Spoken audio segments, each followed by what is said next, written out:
Great. And now we'll talk about the myths because basically I'm doing it for the women who are married or who have kids.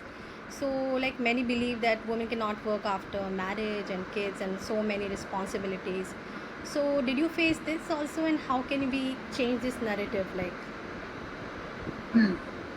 So I do not have children, but I've been married for a long while.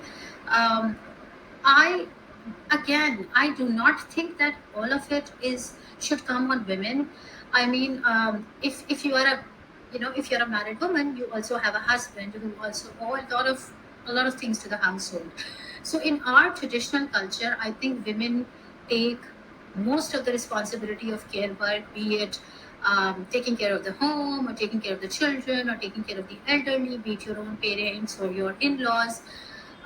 When the support is not there, a lot of them do not find that kind of energy and time or even that passion to get into it because they're already exhausted. Exactly. Taking care of people is the hardest job in the world. Raising a family is one of the most difficult things in the world that you can do because it requires not just physical labor but a lot of emotional intelligence. Exactly. You get burnt out because it's very, very hard. So, women, of course, can 100% work after getting married, after having kids. We have way too many examples of that in our culture, in other cultures, of course.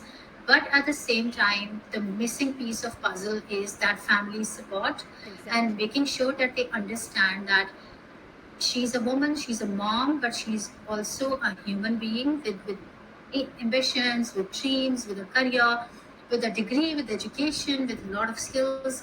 So I think women can 100% do it all, but they need to have a support system in place from their family, from their friends, people around them who are taking care of them, cheering them on, and providing them whatever is needed so that they can, work and also take care of their families.